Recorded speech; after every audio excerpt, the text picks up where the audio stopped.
তোমার কাছে আমি একটা বিচার দেই। আমরা বাউল গান করি, মাটি এবং মানুষের গান। তুমি আধুনিক গানের মিউজিক এবং এই আধুনিক গানটা এই বাউল স্টেজে গাইলা কারণটা কি? জরিফানা টরিফানা না, এটা তার বিবেকের কাছে আমি প্রশ্ন রাখলাম, এটা কি তোমার উচিত হইল? তুমি কি মান্না দে হওয়া সম্ভব? তুমি কি মান্না দে হওয়া সম্ভব? মান্নার যে নোট লাগায় যে গান করছে, এই নোট লাগায় কোনো বাউল শিল্পী গান করা কি সম্ভব? এশিয়া মহাদেশের মধ্যে না, সারা বিশ্বের মধ্যে আধুনিক গানের সম্রাট যিনি, মান্না দে। তুমি এটা কইতারো যে আপনি বোধ মান্নাদের গান জানেন না, এর লাগে কথাটা কই। এটা যদি আমি কয়ে থাকি, এর জন্য যদি আমি বইলা থাকি, তাহলে তুমি একটা মান্নাত গেলে আমি একটা মান্নাত গাইম, তুমি নজরুল গীতি গাইলে আমি নজরুল গীতি গাইম, তুমি শ্যামা সঙ্গীত গাইলে আমি শ্যামা সঙ্গীত গাইম, তুমি প্রসাদী গাইলে আমি প্রসাদী গাইম, তুমি যে রায় গাইবা এটার বিপরীতটা আমি গাইব সারা রায়। আর নতুবা তোমার কাছে আমার, তোমার বিবেকের কাছে আমার বিচার রইল, বাউল স্টেজে তুমি আধুনিক গানের মিউজিক বাজাইবাই কেন আর এই গানটা গাইবাই কেন? এরপরে গান গাইছো কি জালাল সাহেবের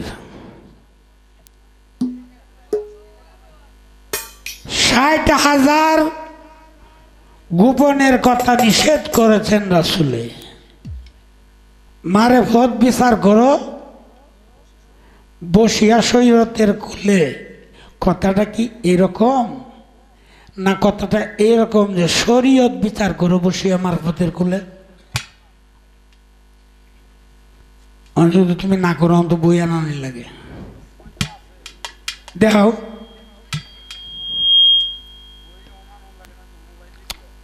তো, মোবাইল দিলে তুমি মোবাইল দিয়ে আনো, কথাটা দেখো। নিষেধ করেছেন রাসূলে শরীয়ত বিচার করো বসিয়া মারফতের কুলে। এই পরে কি কথাটা কইছ? মারফতে আলী মুর্তজা মধু কায়া গেছে ফুলে। আমি তোমার মারফতের গুণকীর্তন বাড়ানোর জন্যই কইতাছি। এরপরে তুমি একটা কি প্রশ্ন আনছ? আমার একটা গান আছে, এই দেহের ভিতরে আছে 14টা ভুবন। এই গানটার মধ্যে আছে কোথায় থাকে তোমার সাই নিরঞ্জন। হরিণীর রজবের গানটা, হরিণের নাভি মূলে রয় কস্তরী নিজেই জানে না, সুগন্ধে তার মন মুগ্ধময়, হরিণী তা খুঁজেই পায় না। ওই আসতে, হরিণে তা খুঁজেই পায় না। এখানে এমন একজন মানুষ ব্যাককল হয়তো মধ্যে সেবরা পড়তেছে, নাহলে শৈল গন্ধ করতেছে, তারে আমরা কেউ ছায়াও দেখি না, কিন্তু তার মধ্যে হজাক আল্লাহটা বয়ে রয়েছে, পরিপূর্ণ আল্লাহটা, যারা আমরা ভালোবাসি না বা যারা আমরা ঘৃণা করি। যার 2টা পাও নাই, যার 2টা চোখ নাই, যার 2টা হাত নাই, তারে মারিলে কি মারান না? আর যার ব্যক্তি আত্মা আছে এর মারিলেও তো মারারি। আল্লাহ বেহের মধ্যে আছে, সবার মধ্যেই আছে। এই জন্য আল্লাহ বলছে আলা কুল্লি শাইন কাদির, আমি সর্বত্রই বিরাজিতমান। যে কানে যে রূপ শোভা পায় সেই রূপে আমি রূপান্তরিত।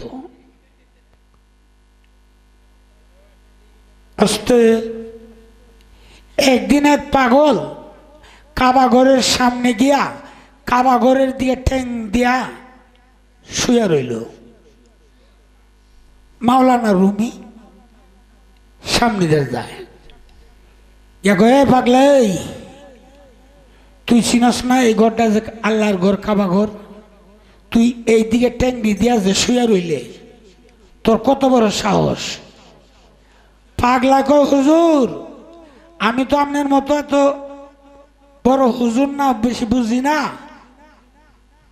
তো আপনি আমার পাউডি ধরিয়া এইদিকে ঘুরাইয়া দিন যেদিকে আল্লাহ নাই।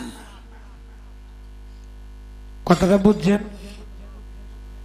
এখন কোন দিকে আল্লাহ নাই কেউ বলতে পারবেন?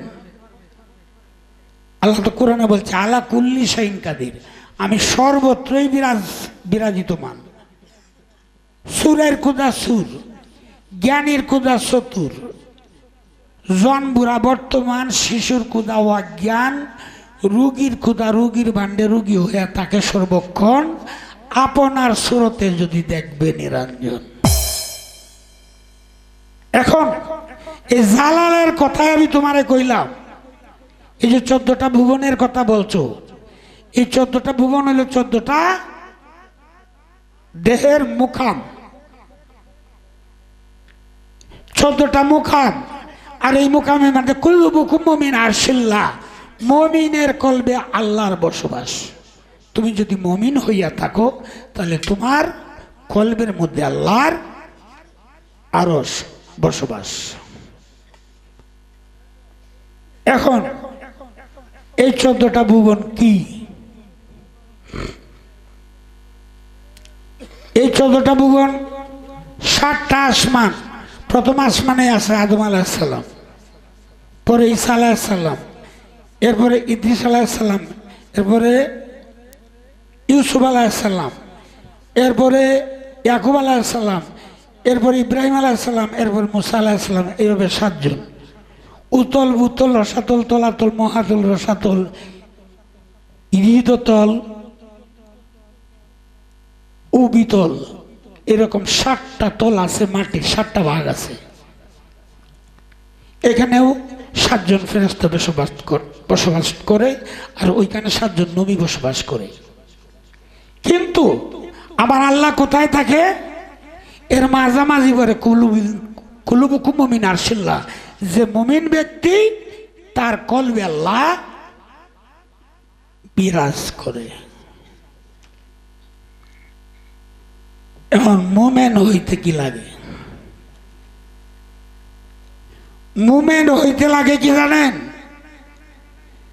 নিজের জান্ডার চেয়েও বেশি ভালোবাসতে হবে রাসূলকে। নিজের স্ত্রীও যেন না জানে যে রাসূলের লাগে আপনি কাঁদতেছেন, তাহলে কইব বেটেন মানুষ তো কোনো ফিরিতে পড়ছে বোধ হয়। কিন্তু আপনি যে কে লাগে কাঁদতেছেন, 50 পার হইলে কইতো না, কিন্তু 50-এর ভিতরে খটরিয়া মটিরা মানুষ যদি তাই তাই কইব। এই ছিল তোমার কথা, আমি শর্ট কথায় পূরণ করলাম। এক বেটা টিককে ব্যাপারী, টিককে বেছে আর কিনে আর বেছে 100 টাকা 100 কিনে আনে, আনে 100 টাকা 100 বেছে। তো অন্য বন্ধু বান্ধবরা কয় তুই যে টিককে ব্যাপারী 100 টাকা 100 আনস, আনে 100 টাকা 100 বেচস, তোর লাভটা কি? তা দূর বেটা, লাভ হইলে হোক না হইলে নাই, মানছে তোমার ব্যাপারী ডাহে, এইটাই আমার লাভ, এইটাই আমার লাভ।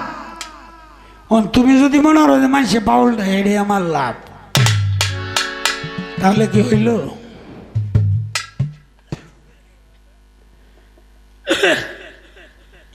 তোমার মারফতের বিষয়ে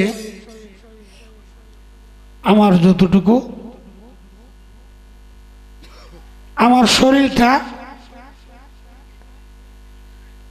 একটা মারফতের কি অংশ। মান আরাফা নাফসাহু ফাকাদ আরাফা রাব্বাহু। রাসূল বলছেন তুমি নিজকে নিজে আগে চিনো, তোমাকে তুমি যদি চিনো তাহলে তুমি তোমার রবকে চিনতে পারবে। তুমি গানটাকে নিয়ে আসছো দেহতত্ত্বের মধ্যে, তোমার প্রশ্নের দাঁতটা হলো এরকম, সত্যিকারের মারফতে কিন্তু আমার যাও নাই তুমি। আচ্ছা, তুমি তো শরীয়তের মানুষ, আমি একটা গান গাইলি।